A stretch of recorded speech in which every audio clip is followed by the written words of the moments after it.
Please keep in mind that these are all DC circuits. The entire, there are actually differential equations, as I was mentioning last time. There are differential equations that show up at the bottom of this particular PowerPoint. This is about, well, there's a possible, not just RC circuits, basically. Later on, we talk about RLC circuits. The L stands for inductors.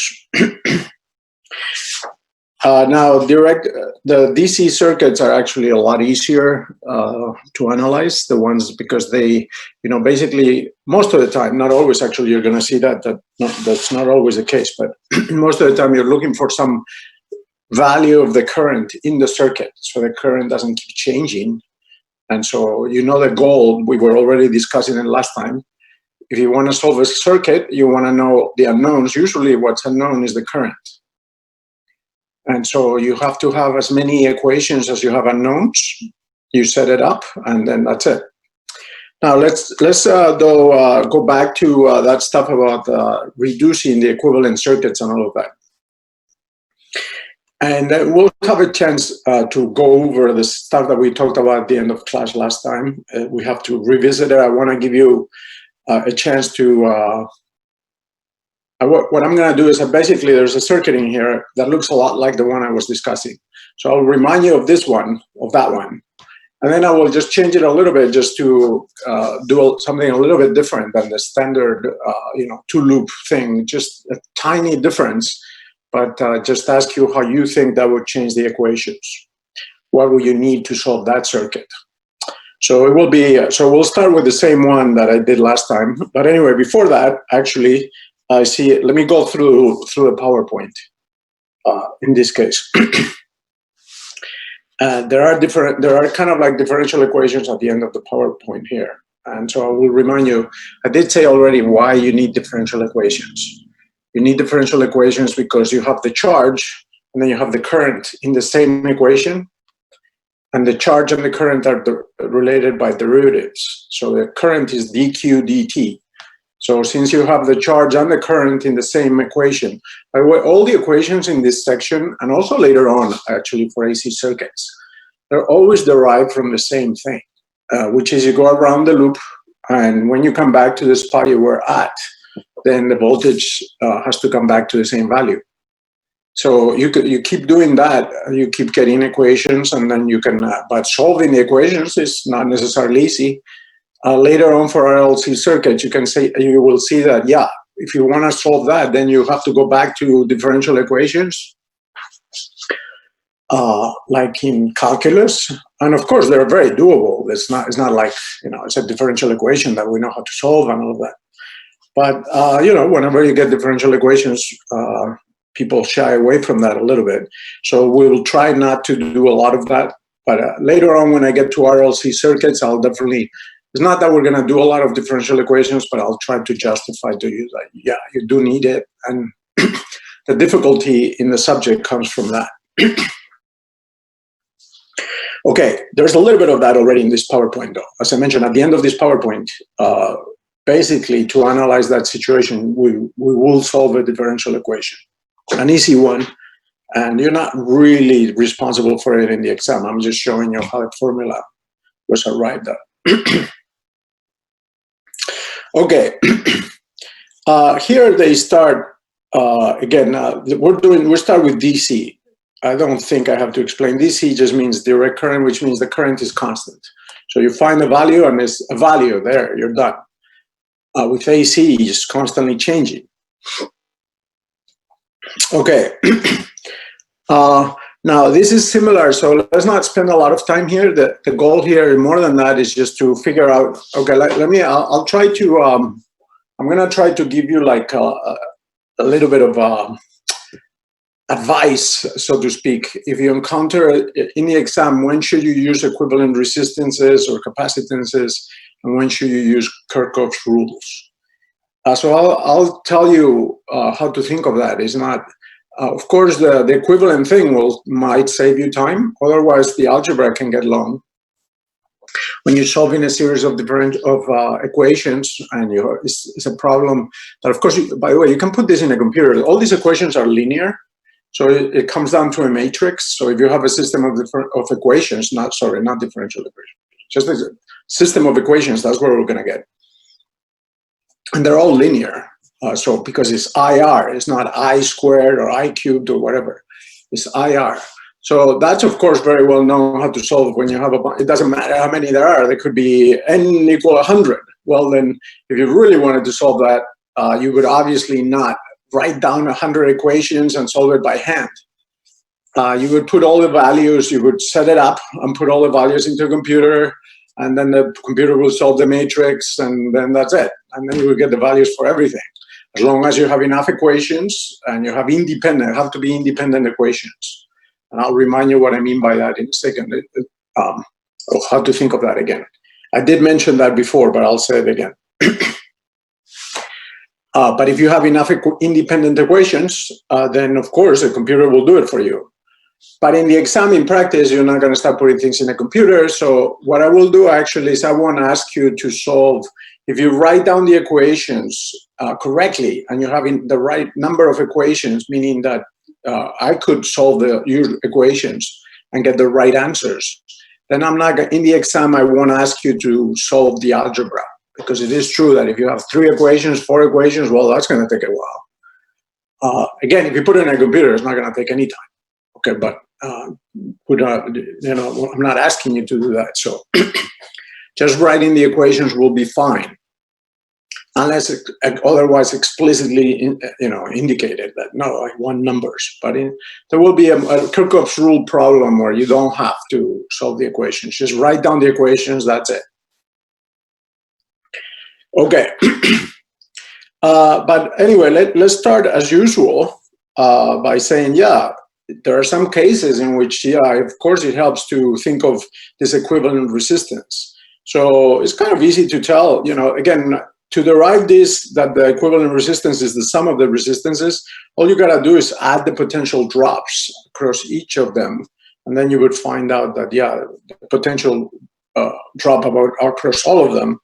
Anyway, let's not worry about that too much. We're not even going to, you don't even need to do any of this. So let's, I don't want to emphasize, but this is, basically, let me remind you that this is the inverse. So when we had capacitors in series, it was the other rule, is the one that the rule where it's 1 over, so for series capacitors, remember that it was this rule.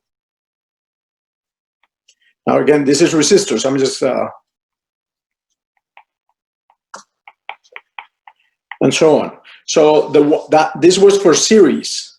So it's kind of like the same rules, but flipped, right? So for resistors in series, you just add the resistances.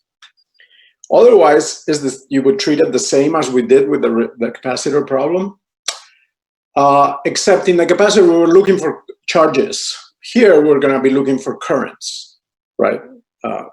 Because the capacitor, you needed to know the charge and the capacitor.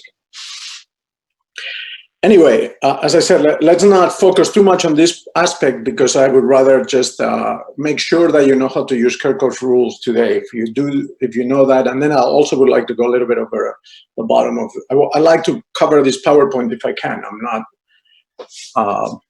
you know, I'm not super delayed, but I'm definitely, if I could. Okay, so anyway, so the resistance, equivalent resistance rule is given there. Now, again, let's make sure that you understand why. Let me give you an example here, actually. I would like to just discuss one thing that confuses people a little bit. The series one, they can actually, you know, it's kind of like too obvious, because you're always tying up one resistor to the other. So that's not really that confusing when, if something is in series, that doesn't really confuse anybody. But sometimes students might get confused about this one. They think something is in parallel. And in parallel, what that means is very simple. If you have some resistors in parallel, the voltage drop across all resistors is the same. Okay? Now, let's remember how, let me say something actually, yeah. Let me remind you of something about capacitors we said, and then say the same sort of argument for resistors. I'll say it slowly, also not to get it wrong. When we were doing capacitors, we said capacitors in series, okay? When they were in series, all the capacitors have the same charge. When they were in parallel, they have the same voltage drop, so they have the same voltage. So in series, they had the same charge. In parallel, they had the same voltage. Okay, how about for resistors? Can we say something similar to that for resistors? Of course we can. When the resistors are in series, all of them have the same current, not the same charge, but here they all have the same current. There's no junctions. So whatever current is here, you wouldn't say, so you know, that's stuff that I discussed a little bit last time. Of course, you could get yourself confused if you tried to do I1, I2, I3, you would keep adding more and more variables. And eventually, of course, you wouldn't have, you know, you might get another junction here as I suggested last time. And it might work for a limited situation, but if you keep adding more and more currents, one for each resistor, eventually, for sure, you're gonna get into trouble and you're not gonna be able to solve it. So in this case, what you have to remember is that if it's in series, you can't keep adding more and more currents. It's the same current. There is no junction. So so in series, they always have the same current. Okay, capacitors have the same charge. Resistors have the same current. Okay. In parallel, the voltage is the same. So you could again, so it would be V1 equals V2 equals V3. Now that's not what bothers people. What bothers people is in practice, when can I use it, when can I not, when I see a circuit. Well, the shape of the circuit doesn't matter at all, but you have to make sure that both ends are the same. So how do you know? Well, you just follow the circuit if they're all at the same voltage. So let me give you an example of something that you could easily do, and then you wouldn't know what it is. It's not series and it's not parallel. How could I do that? Well, very easy.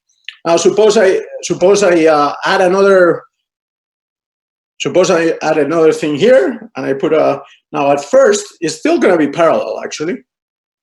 So sorry about that. I should do it without interfering with the R2. But anyway, I'm adding another resistor here. Let me call it R4. So if I just do it like this, now I change the circuit, right? Now I have to ask myself, are both ends of R4 at the same voltages as the other three? And the answer is yes. So all these resistors are still in parallel. Because I can go with a wire, it doesn't matter what how it's drawn, but if I go with a wire, this one is a voltage, then this one is the same voltage, then that one is the same voltage, then that one is the same voltage. There's nothing. But all I have to do now is add one more battery, and now I don't know what I have, right? So how do I do that? Well, it wouldn't be either, actually. So suppose I add a battery here. I break this. Oops, sorry, I have to redo this. Now I'm adding a battery right there. What I'm drawing right now is a battery. Sorry for my bad drawings, but that's a battery. Well, as soon as I put a battery there, then R4 is not at the same voltage on one side as R1, R2, and R3, because I put a battery in between, and of course the battery has a voltage. It's no longer in parallel. So then you say, well, which one is it? Well, neither. It's neither parallel nor series. So you can't use those rules to solve this. You know, there are many circuits that, of course, there are circuits that you can decompose, keep doing parallel series. If you can do that, that will go fast. But what if you cannot do it? Well, then don't do it. If you cannot do it, you cannot do it. That's it. I mean, there's no trick where you're going to find a way to think of it that you can decompose it into series and parallel. If it's not in, so if I put a battery there, then that's the end of it. That's not, R4 is not in parallel with R1 anymore. Okay, hopefully that's clear. So when should I use? Well, if you can use the series and parallel, then go ahead if you want to. It will save you time in the exam, but you don't need to. Okay, great. Now, yeah, one additional little nugget of wisdom, I guess you could say, but not that much a big deal. But remember that when we did capacitors in series, the equivalent capacitance was always less than either one of the capacitors. Okay. Likewise, when you do capacitors in parallel, sorry, resistors in parallel. Now we're in resistors now. Sorry. When we do resistors in parallel now, the equivalent resistance is always less than any of the individual resistors. So there's more current. And that's not so hard to understand. When you do it in parallel, basically the equivalent is less because the current has choices. It can go this way, that way, and so you can get more current through the circuit that way when you give the choices to go this way or that way. And that's easy. That's what they're trying to show you here. That of course these ones are in series, right? Well, this is very easy to do in the lab, of course. But they just have, this is a resistor, and then you put it in series. It's just one wire and another resistor, and then it goes back to the battery. So these two are obviously in series. So the resistance is the addition of the resistances. So since there's more resistance, then the current goes down, so the light bulbs get less bright.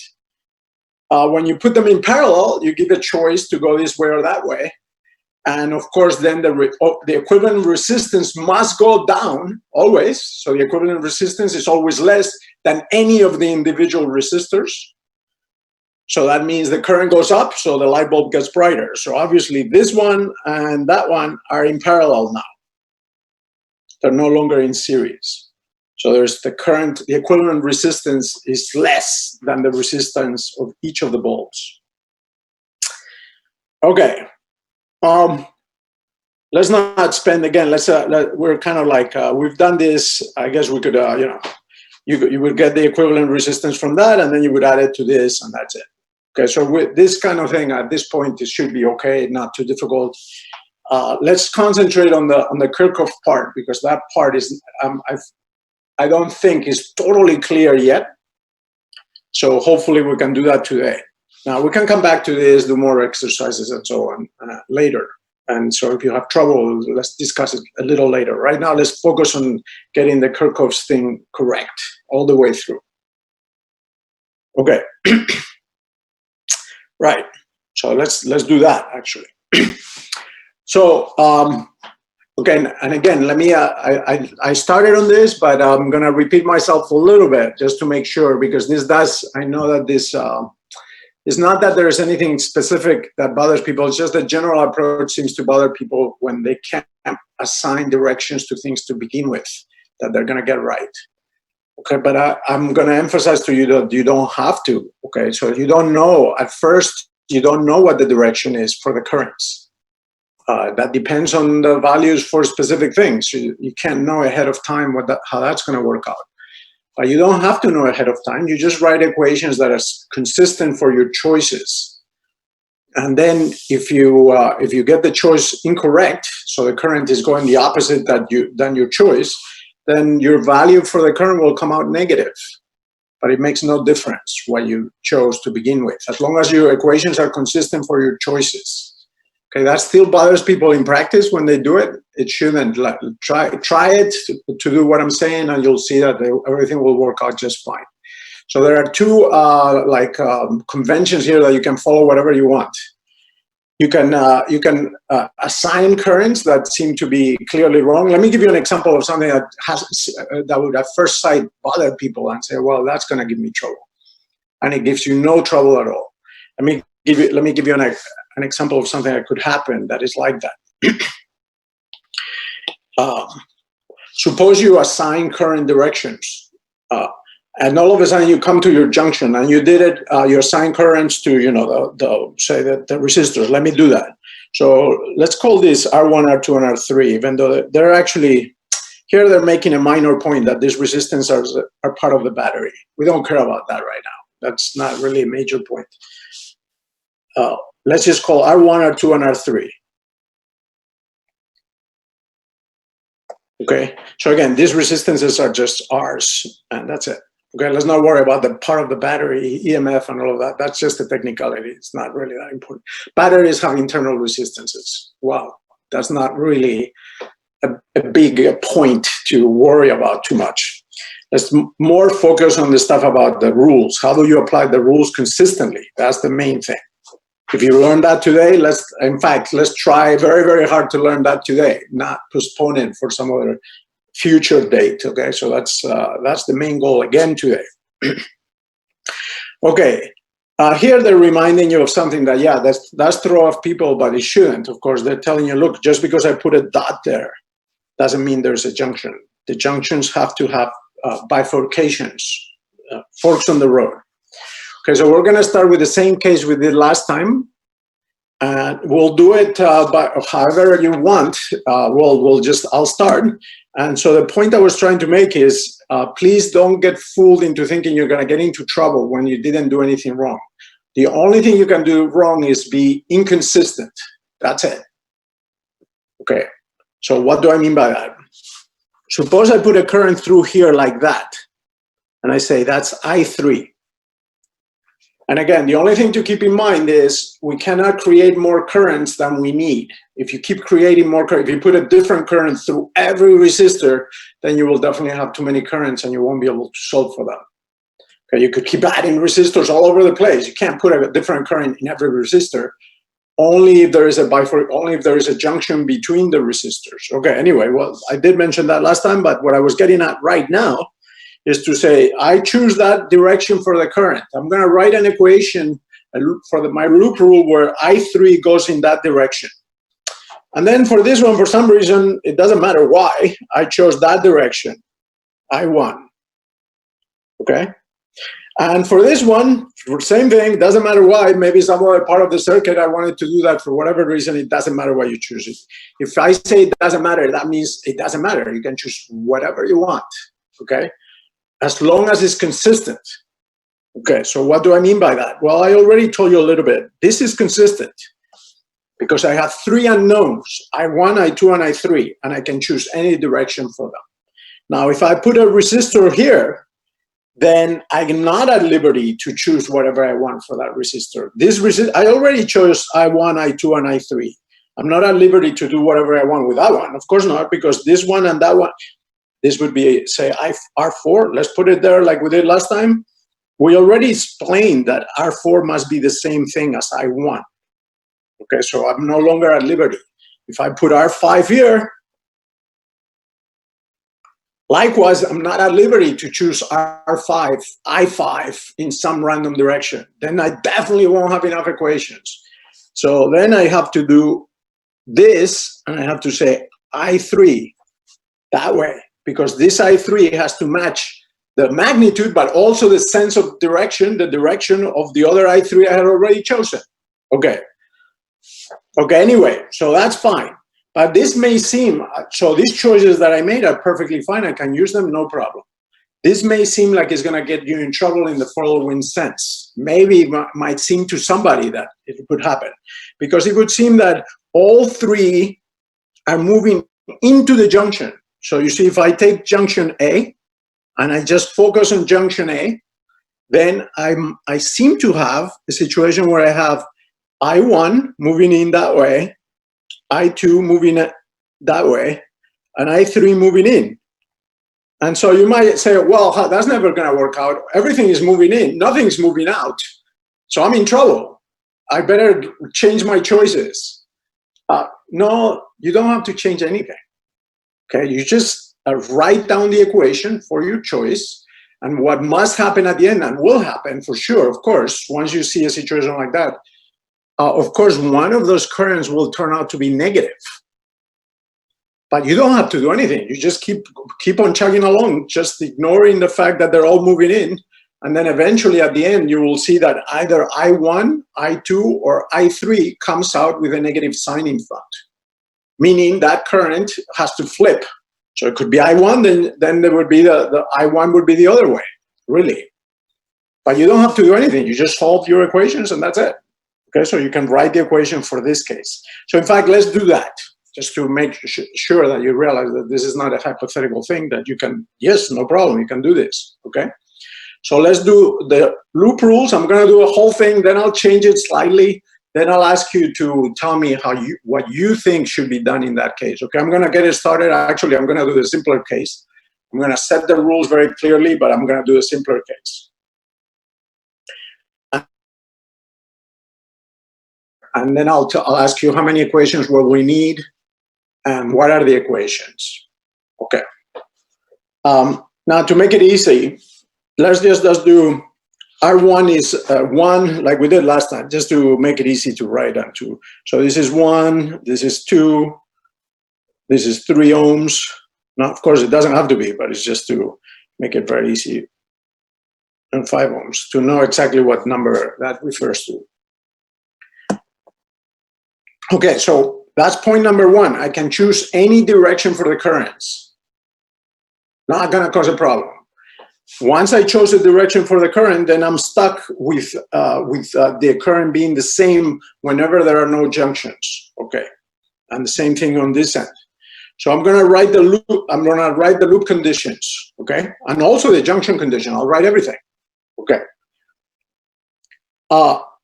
So the other point is this: that also bothers people. They don't know. So there is the direction of the current. Okay, now again, maybe you guys you told me last time that you've been doing this in lab. Okay, maybe you're further along. Sorry if I'm being a little bit like slow here, but I know I'm gonna put it in the exam, so I'm being super slow, make sure that we get it all correct. So if you are with things, bear with me, I'll give you a little bit more of a challenge in a second. Right now, I'm just making sure we're on the same page. Okay, so anyway, so we're going to write the junction rule, and we're going to write the loop rules.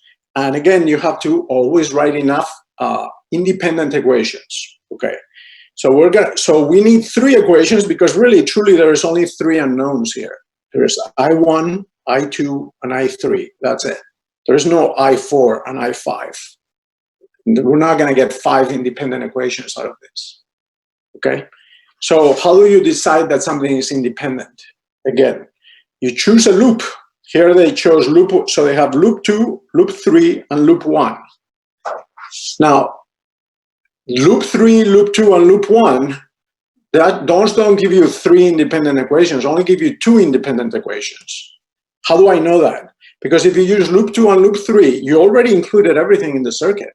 There's nothing left out that you have to put into some other formula to make it work. Okay, so loop 2 and loop 3 already include all the elements. So if you use loop 2 and loop 3, you don't need loop 1. Okay, that's very clear. Okay, so that's only 2 independent equations, not 3. You can write down another equation and still be true, but it would not be independent. But it would be very easy to use loop 2 and loop 3, add them up, and then get loop 1. Okay, there's nothing, no mystery there. So those are not, so you get from the loops themselves, you get 2 equations. You only need 1 more, okay, because you only have 3 unknowns. So you use loop 2, you use loop 3, and then you need 1 junction. You don't need both, they will give you the same condition. 1 junction is good enough. So we'll do junction A, okay? Okay, so we're almost there. Okay, so let me, where do I write this? Okay, well, I guess I could do it here, but let me see. For here, actually, I'll write it, well, okay, let's write, I'll try to write carefully on the side here, I guess. Okay, last point, and then, yeah, I'm ready to write the equations here. Last point is, there is the direction of the current, and that's one thing. We already decided that. I already wrote it in the diagram. And then there's the direction I go around the loop, setting up my equation. It makes no difference whether I go clockwise or counterclockwise in loop 2 or loop 3. Makes no difference at all. Whether if you go the other way, it's like multiplying your entire equation by -1. So what? That doesn't make any difference. You get your equation, you want to go the other way, just multiply everything by -1. If you multiply one side by -1, the other side by -1, of course that's still valid. Okay, so that's not a problem. Okay, so you can choose whichever direction you want. Okay, so in fact, I'm going to choose the opposite to the one they have here. For loop 2, I'm going to go, for loop 2, they're going counterclockwise. For loop 2, I'm going to go clockwise. Because I like to have the battery be positive for whatever reason. It doesn't matter. It makes no difference. Okay, so I'm going to go clockwise, and then the other one will be counterclockwise. So I'm going to write the equation for loop 2 first. So this would be loop 2, but again, I'm going in the other direction. So then I start here, why not? And then since I'm going clockwise, I'm gonna first meet the battery. I start at that location.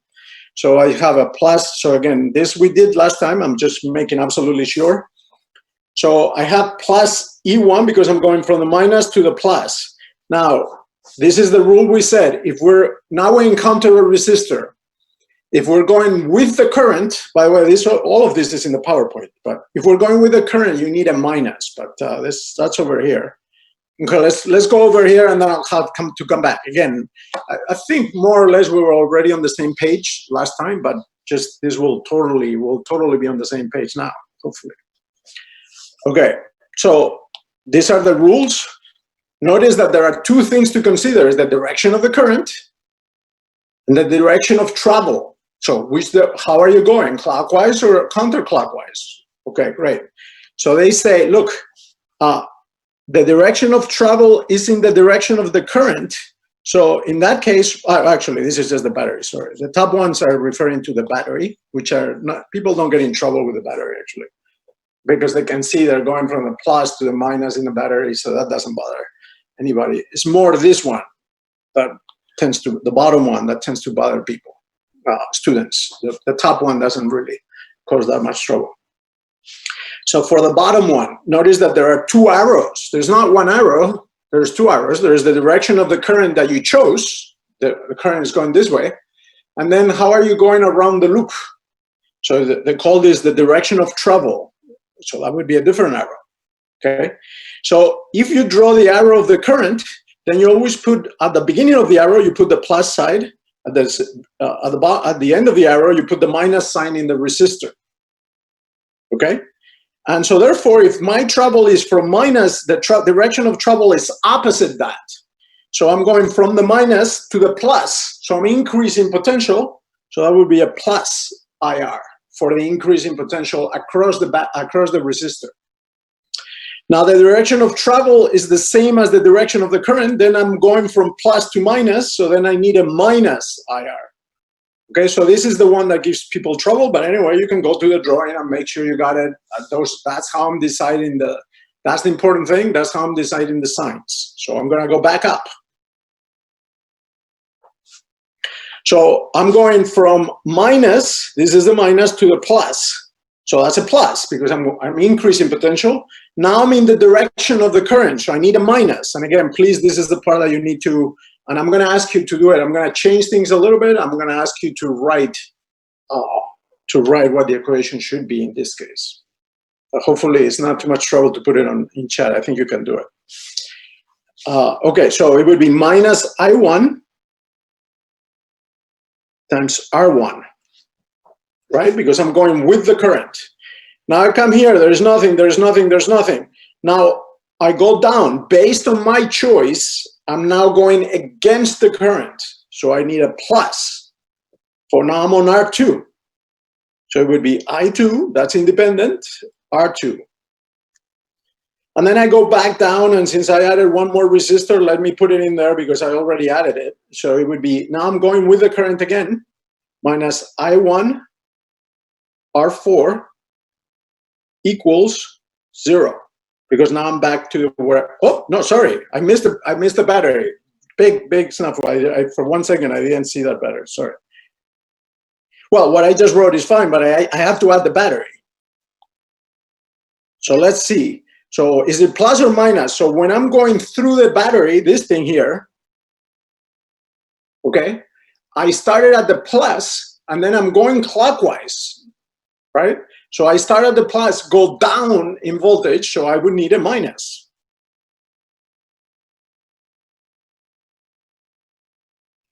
Okay? Everybody agree with that one?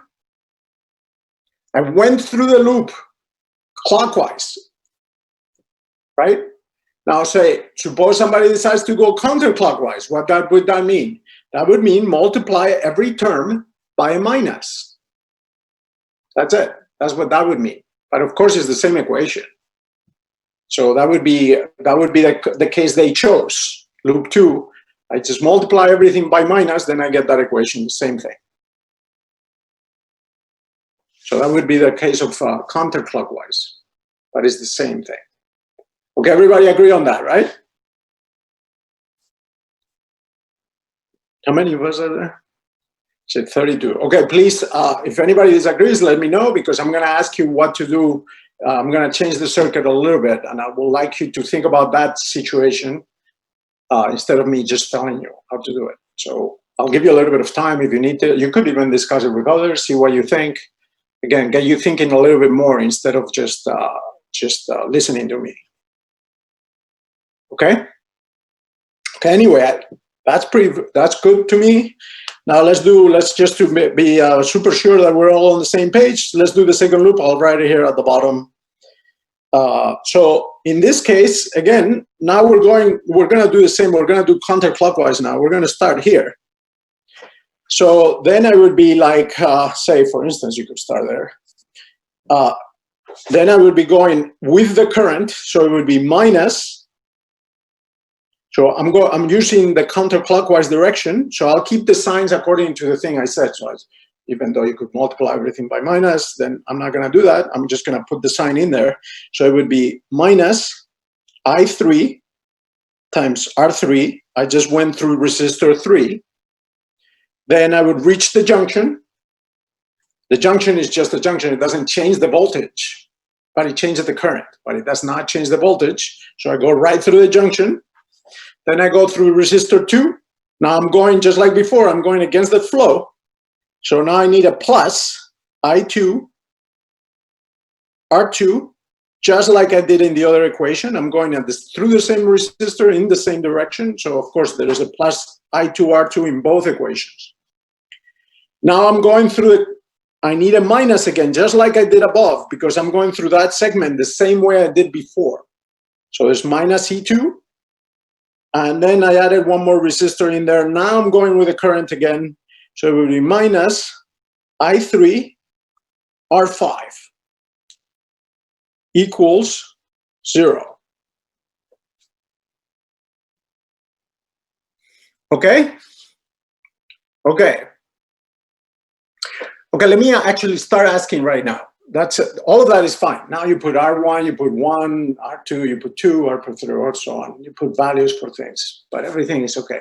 So let me start asking right now. Do you agree? First of all, anybody disagree with any of the signs so far? Okay. Now let's talk about the junction rule. I think that the signs more or less should be clear by now. I mean, I hope we made it clear that we arbitrarily chose directions for the currents. We don't know. I didn't know. Obviously, all those currents cannot be positive. Okay, but you will find out later when you solve the equations which one is not positive. You don't have to know ahead of time. Okay, but now since we don't know, now how do I write the junction rule? It seems like I put myself into a pickle because when some students may feel like this doesn't seem to make sense. And I'm telling you, it's not a problem, but just tell me, how would I write the junction rule in this situation? What is the equation in this case? Does anybody want to please write it down on chat instead of me saying it? Now, I'm done with the loops. I only need 2 loops. That's it. Loop 1, loop 2, that's it. Well, in this case, they label it loop 2, loop 3. Okay, how about the junction? Junction A. Can you write down the equation that I obtained from junction A? I haven't been getting as many comments. I hope you've been listening to me just fine. I haven't been getting as many comments as usual. Can somebody write the junction rule for A? Based on our current directions, what should it be? Now this is, I didn't explain it in detail, the junction thing, but this is going off of labs. You guys told me that you had labs already.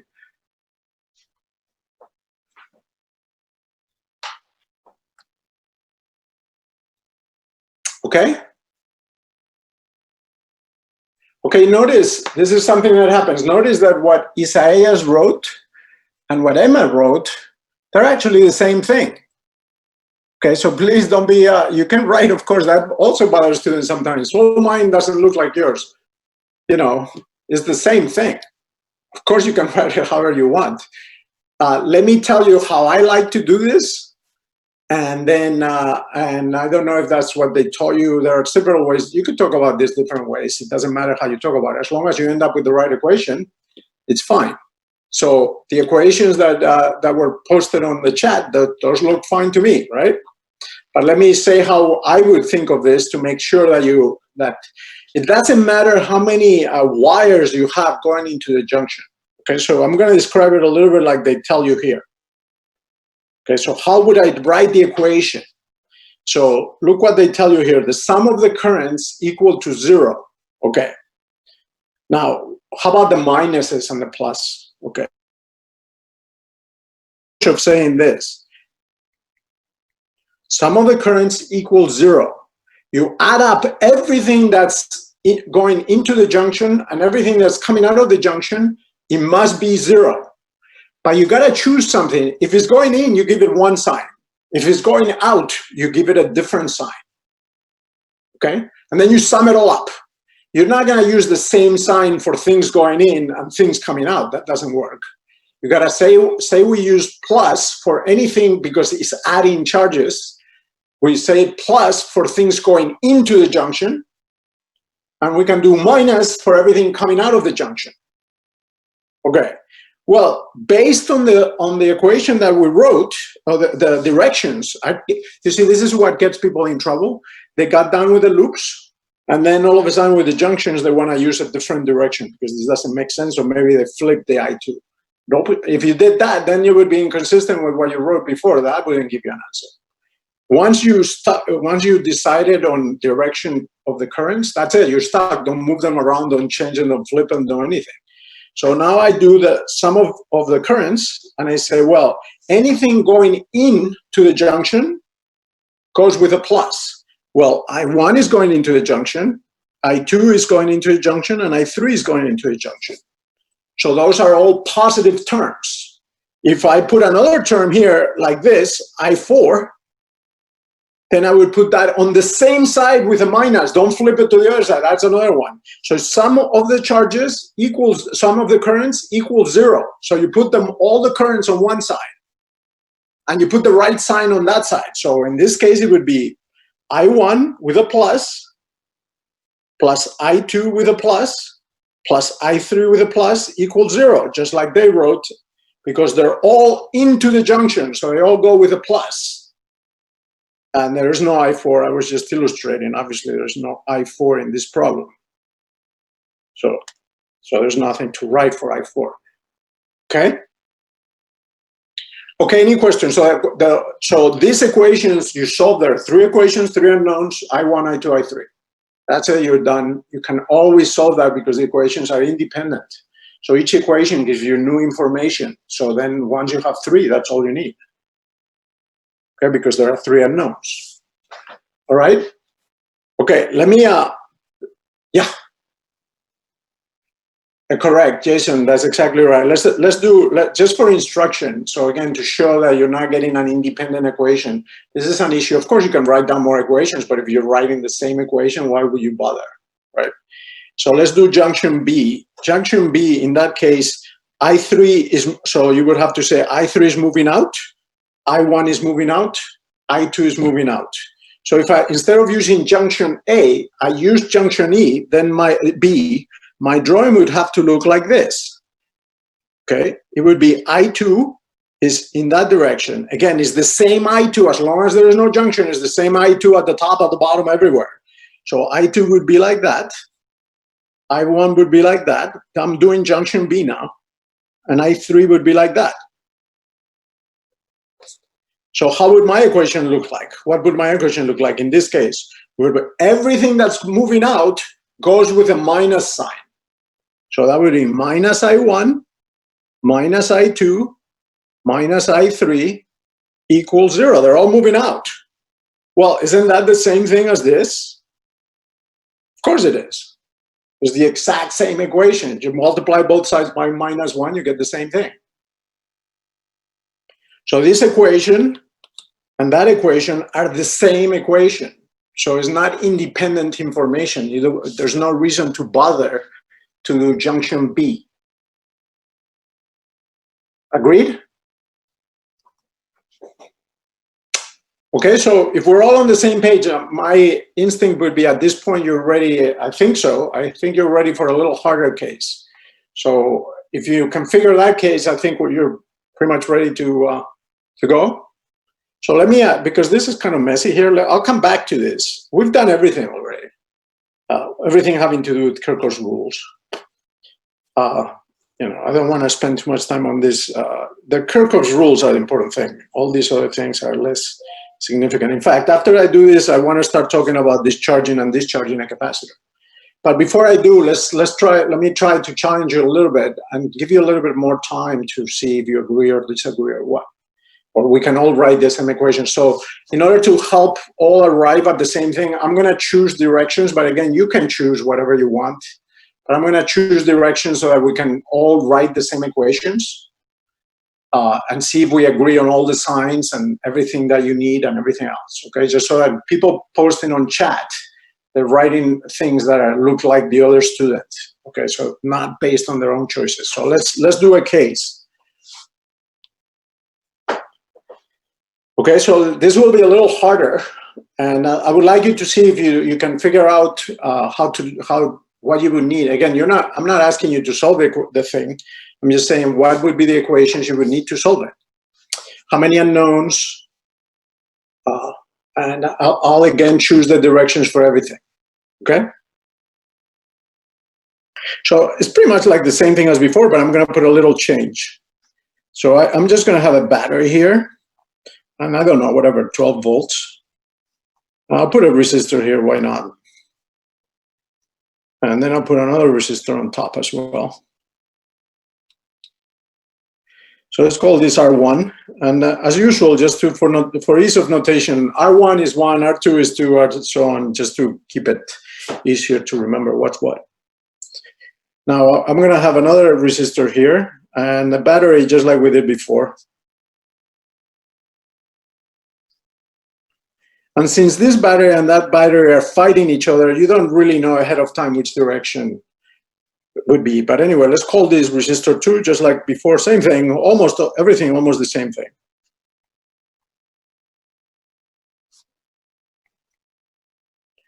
By the way, before I had a resistor here, of course, this one and this one are in series, so you can always add those. Yeah, you know, I did it in there just to keep adding resistors. But in that particular case, sure, you could. They're in series. You can just add them. But anyway, so let's not add one more because we don't need it. You could just add it to the other one. But I'm going to introduce a new feature here. Okay, so that's the key thing. Let's do it this way. Actually, let me think. How can I make it a little bit more confusing here? Okay, so I'm gonna add 2 more wires here to make it a little more confusing. So I'm gonna add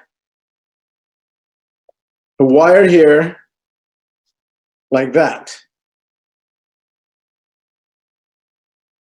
Well, yeah, but well, actually that's not adding anything because these 2 are in parallel, whatever, so I could just replace it. So that's not super difficult. It's better to add that wire here because in that case you cannot say they're in parallel. So let me erase this one. That doesn't make it difficult. This one makes it a little more difficult here. So what I'm going to do is add here a wire. And then it goes to here. And then I'll put, so I did R1, R2.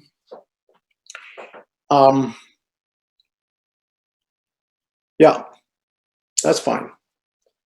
That would be a little bit more difficult, yes. So I would do R1, R2, R3, R4. So that would be 4 ohms. And then I'm going to do R5 here. So R, little r, big R, same thing. And let's just do 1, 2, 3, 4, 5 for the ohms. 2 ohms, 3 ohms, 4 ohms, and 5 ohms, just to for ease. And let's do 12 volts here and say 10 volts here. Okay? Okay, so now, just for all of us to do the same thing, we're going to use the, well, Okay, well, no, that's part of the you deciding what you need to do. Sorry, I don't want to give you more hints. You do whatever you think you should do. I gave you the circuit. This circuit has everything you need. R2 is 2 ohms. Okay, this circuit has everything you need. So the question is, how many unknowns do we have? So let's start there. Why not? How many unknowns would there be in this circuit?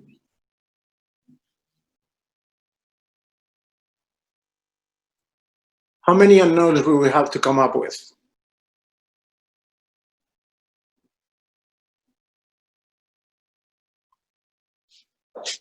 Everybody agree with 5?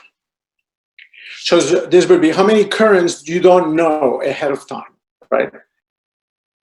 So if everybody agrees on 5, that's what Isaias says. Then you would have to then find 5 equations if you agree on 5 unknowns, and then we can think about which equations you would be able to do and so on. How many we would use? Okay, and then we can choose a direction for the currents, and then write equations, and then we'll have to worry about the junction rule, which look a little different here. Okay, so you say 5. So notice, by the way, the reason why I moved the wire that I was doing before, in case it wasn't quite clear why I moved it from one end to the other, when I put R5 on the other loop, what happened is R5 and R3 were clearly in parallel. So that's not harder. You just reduce the parallel. You can always, if you see something that's clearly in parallel, you can make your circuit easier. You find the equivalent, and so then that's not harder. Just by adding something there, it's not harder. But the way I drew it here, there's nothing in parallel with anything else, right? So, right. So this one is a little harder. So you have to do the loop rules and so on. Okay.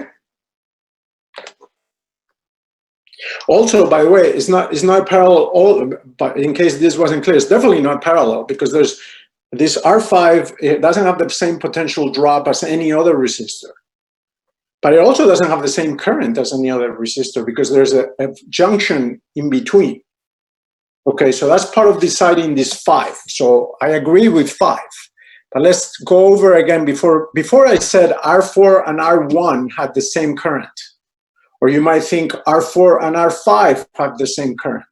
If they have the same current that would be in series, then I could reduce it. Let's see if that's true. So I'm going to put a current here. Again, I'm going to choose whatever direction. Let's all choose the same directions here. So I'm going to do I1. I'm going to choose that direction for I1.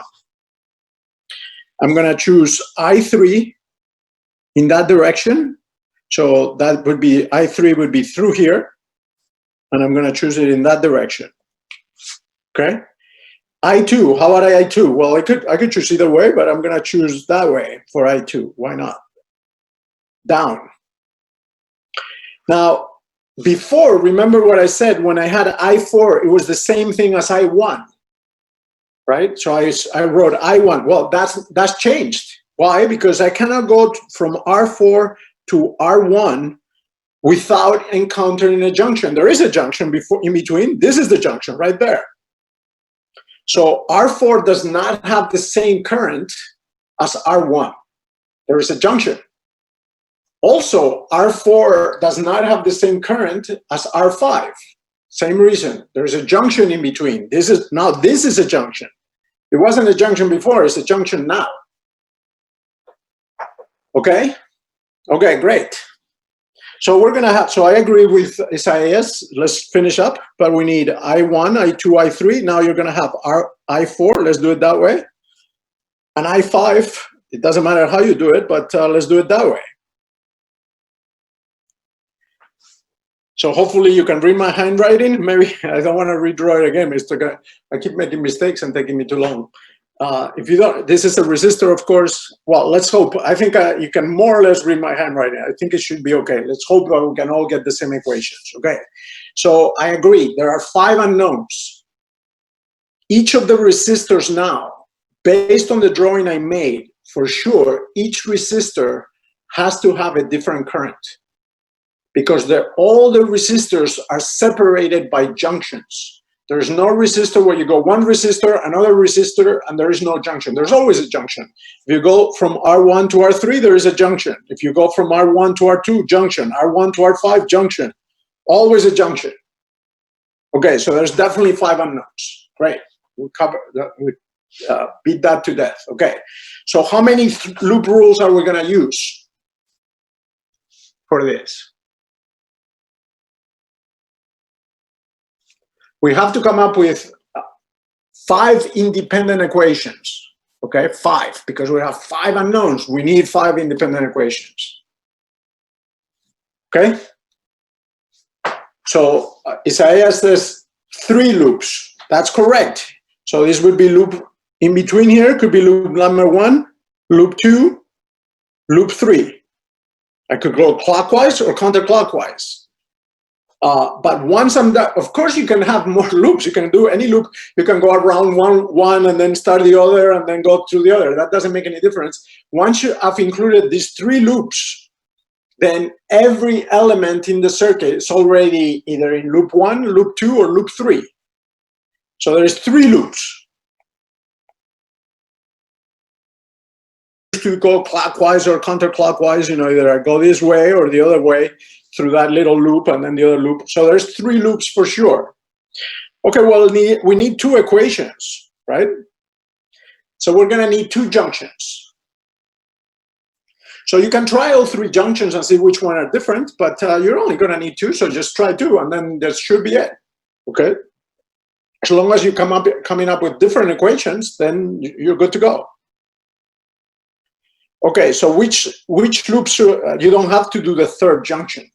Basically, a 3rd junction in this situation, it doesn't really matter. It doesn't make any difference there are 3 junctions in here, right? There's 1, 2, and 3. But when you include 2, you've actually already included the 3rd as well, because you can write the 3rd as a combination of the other 2. So I'm telling you, you're only going to need as many equations as unknowns. So we definitely have 3 loops that include all the elements already, all the circuit elements in them, and then you just need 2 junctions. So let's pick junction A and junction B.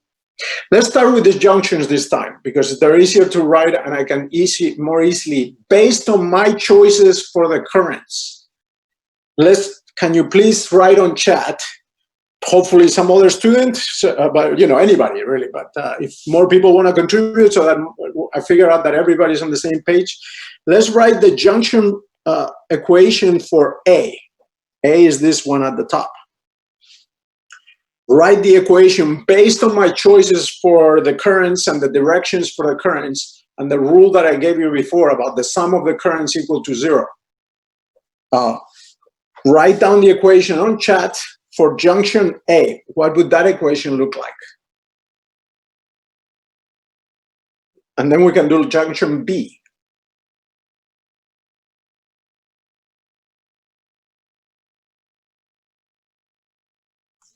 Nobody? I know my drawing is a little bit of a mess. If you don't know which direction so I1 is to the right, I2 is down, I3 at the location of junction A. Let's see, has somebody already put it up?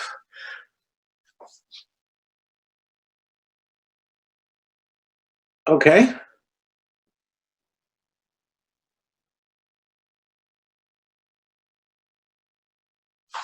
Everybody agree? The ones they wrote, once again, they can look different, but are they different? Not really. You see, you can write an equation in different ways, and it seems like you might be getting it wrong. Actually, you could be getting it right. You just wrote it down in a different way, but that doesn't make a difference. So the 2 equations that were posted on chat, they look a little different. Somehow it looks like a different condition. It's not different. They're the same equation, right?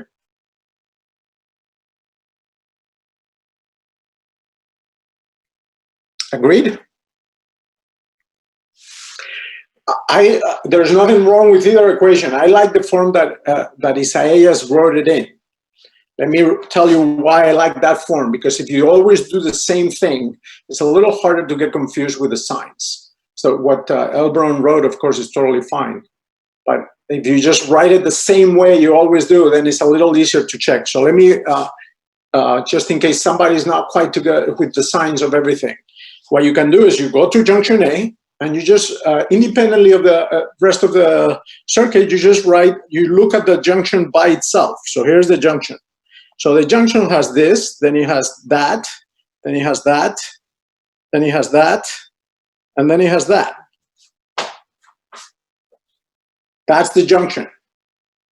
So it doesn't have only 3 wires. Before it was 3 wires, so 3 turns. Now it has 4 wires, not 3 wires. So we gotta do sum of I equals 0, but we gotta write the sum, the correct signs for everything. So then I have to decide on the signs. To decide on the signs, I have to figure out, so I1 is moving into the junction. I3, if you follow it, you go this way, this way, this way, I3 is moving out of the junction like that. I2 is also moving out of the junction like that, based on my choices. And finally, I2, the I5 is also in there, is also moving out of the junction. So what was the rule? The rule is you do positives whenever they're moving in. So which ones are moving in? Only I1. So I put I1 with a positive. And then everything else, I3, I2, I5, they're all moving out. So it's a minus I3, minus I5, minus I2 equals 0. You add it also, moving in positives, moving out negatives on the same side. So you see, if I think of it that way, I end up exactly with what Isaias wrote. The same thing as L. Brown wrote, but I like this form. It's just you make less mistakes if you keep doing the same thing over and over again. It's harder to make a mistake then. Okay? Let's do junction B now. Just, you're gonna need 2 junctions for sure. So we need 1 more junction. So in that case, we isolated. Jason says I2, I3, I4, but let's isolate junction B, and we can see that it has a wire that way, a wire that way, a wire that way. I2 is moving into the junction, I3 is moving into the junction, and I4 is moving out of the junction. So everything moving in is a plus, and everything moving out is a minus. So what Jason wrote is correct.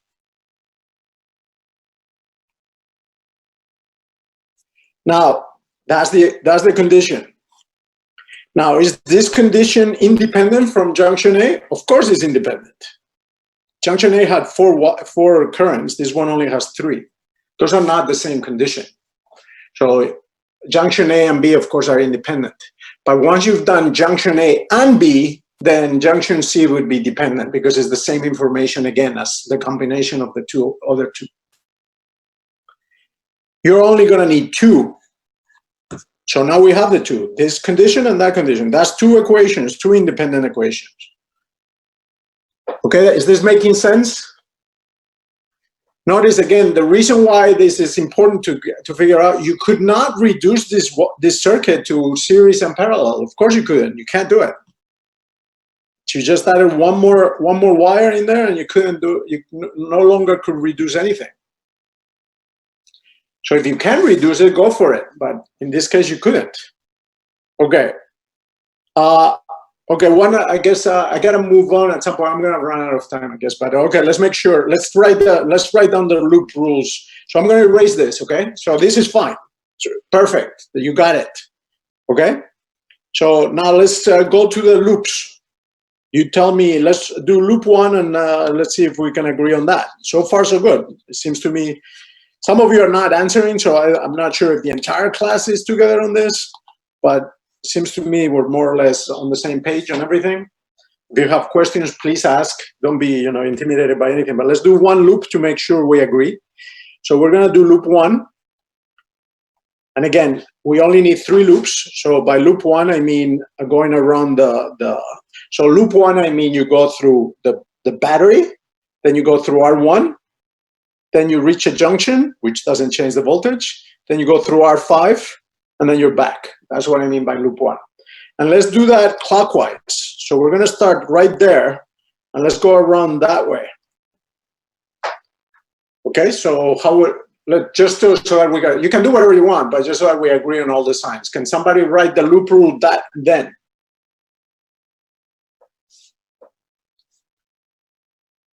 We're going clockwise, and we're starting right there. Say, just to have the same looking equation. Yeah, in this case, I said 12 volts, but yeah, Jason, right? Right. So for E1, I would put where it says E1 is just 12 volts. Right. Okay, agreed? Again, the unknowns are the currents, and that's what happens in the lab. Okay, it's not difficult to figure out what's unknown. You can always measure the resistance of the resistor in the lab. You know, they give you a meter, you measure the resistance. What you don't know is what is the current. Or you could also measure the current with a multimeter, actually. But that's usually in problems in exams and all of that, we're giving you the resistances. That's something that's known right at the outset. Then you hook it up, and you would like to know every property of the circuit. Okay. Okay, so that's correct. Okay, let's do them all. I'll just keep saying that's correct, that's correct. Then do 2. Let's do it again clockwise, whatever you like. Well, it's kind of like counterclockwise. It's a little nicer like that. You go around. So I'm going to start at B, just so that it looks the same for all of us. So I agree with those equations they're writing. Now start at B and do counterclockwise. So first is the battery, which was 10 volts. Then is resistance 2. Then is resistance 5. Then resistance 4. Then you're back. So that would be loop 2. So while you're doing that, I'll put the answer that you guys got for loop 1. So I'm agreeing with that loop. 12 minus I1, R1, minus R5, I5 equals 0. That's what we agreed on for the first one. Okay, Jason has 10 volts equals 0. You have to say equals 0, but I understand you. Okay? Does everybody agree, based on my diagram, does everybody agree on the signs? What's important is the signs, right? Okay, we're going counterclockwise. It did not matter we chose that, but that's what we chose. So the battery is 10, positive. Then we're going against the flow, so that would be a plus I2 R2, which is what Jason wrote. Then we reach the junction. The junction doesn't do anything. This is voltages, not currents. Then we go through the resistance with the flow. So that's a minus 5, which is, I5, R5. And then we're going against the flow, so that's a plus. I4, R4. Let me make sure that's what Jason wrote. Yeah. Okay?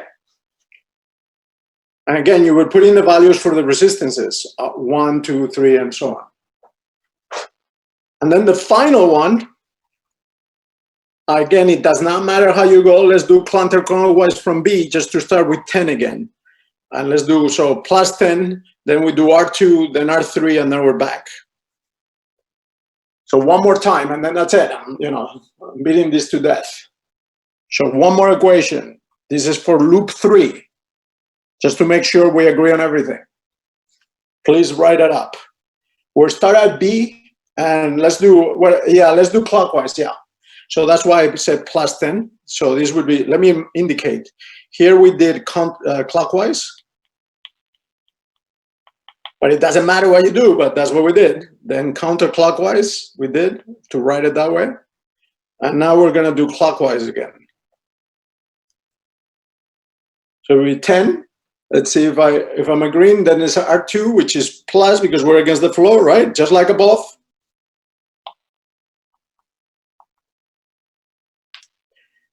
Then we're going again. So that would be a minus I3 R3. And that equals to 0.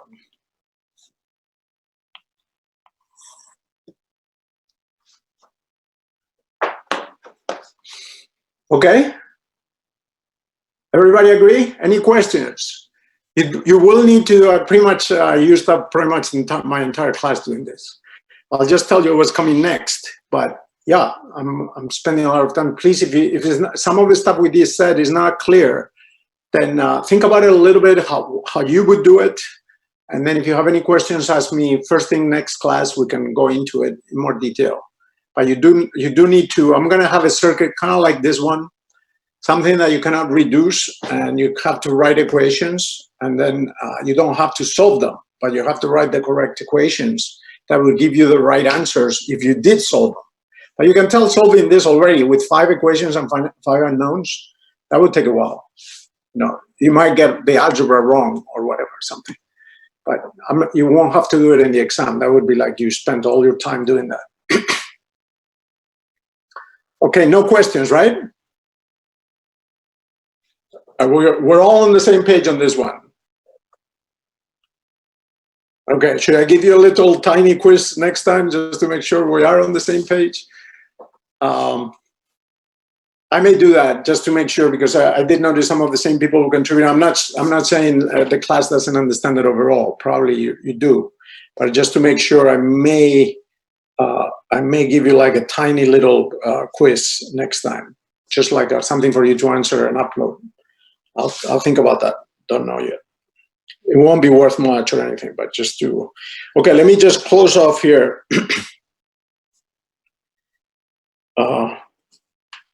With my final point here. Okay, this is where we said that we're going to need a differential equation. So this is all chapter 26. I will explain this more next time. There are some things that you need to understand here. There are quite a few of these problems having to do with this kind of setup in the Master in Physics that's due on Friday. The reason, let me remind you again how you're analyzing a circuit like this. Before, what we're just doing is situations in which we have a battery and then there's a DC current, and you're solving for current values, 5 amps. But there are situations in which the current just keeps decreasing or increasing, depending on what you're doing.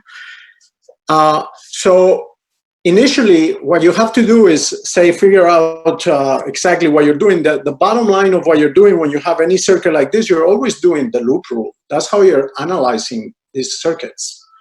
So if I do the loop rule, in this case, first I keep the switch open, and I'll just make a comment, and then we'll think about this next time. Okay, so we don't have to do this today. I start with the switch open, then I close it, right? Once I close it, immediately I can do the loop rule, because I can follow the wire everywhere and come back to where I was. As long as I'm following a wire, I have to be able to come back to the same voltage, right? So once I switch the switch is closed. Now what happens here is, what you're going to be doing is you're going to be charging the capacitor in this setup. Well, what happens when you charge the capacitor? The capacitor voltage goes up and up and up, right? Because you're putting more charge on the capacitor. That's what you're doing in this setup. You're putting more charge on the capacitor, so the capacitor voltage increases. So for a very long time, what's going to happen is the voltage across the capacitor will match the voltage across here. So the voltage of the battery when it's fully charged, which takes infinite amount of time, actually, as we will see. But that's a funny thing to say. You'll see what I mean by that later. That's a little funny to say that, but that's what the equation gives you. But when the capacitor is fully charged, what that means is that you cannot add any more charge to it. And you say, why not? Because then if I don't add any more charge, then what will happen is the voltage on the battery equals the voltage on the capacitor. Well, that can only happen if the voltage here is 0, because if I go around the loop, I have to come back to the same voltage. So if the voltage on the battery equals the voltage in the capacitor, then the current is 0. And then the voltage across the resistor, the voltage drop across the resistor is 0. So at long times, what you're saying in this setup is for long times. I equals 0. So the voltage across the resistance, so let's call that VR. since I equals 0, VR equals 0, and at long times, then E equals the voltage across so we had the capacitance equation, which went like this. So I can solve for V, and then I can write Q over C, right? So for long times, I equals 0, and then when I go around the loop, I must have E equals to Q over C. Okay, actually, and then you would say the capacitor is fully charged, and then there is no more current. You put as much charge as you can put on the capacitor. Actually, we'll see when we solve the differential equation, we'll see that that takes an infinite amount of time given our assumptions. That's kind of like a weird thing to say, but I'll come back to it, and you'll see that, yeah, that is what you see here. Well, let me just show you that, and that's it. I'm done. You can see right by looking at here. This is the final charge on the capacitor here. Okay, and you can see by the curve that they're drawing that it never crosses that. You know, you're reaching that asymptotically. Asymptotically means in the limit of large times. Well, how long, at what point will it be fully charged? Well, never. It's according to this equation, it will never be fully charged. That's kind of weird to say. So I'll explain that, how in practice that doesn't really quite make sense. It's just part of the approximation that you're using. It just means it would take you a long time to fully charge it. But people just talk about, 99% charge or 80% charge or whatever, and then there's a finite time. But if you wanted to say how long will it take to do 100% charge on the capacitor, according to this equation, that would be an infinite amount of time. I'll come back to that. That's a little puzzling, but I'll come back to it and explain why it's not really a problem. Okay. Anyway, see you. If you don't have any questions, that's it. See you next time. No questions? Okay. So that's it for today. See you.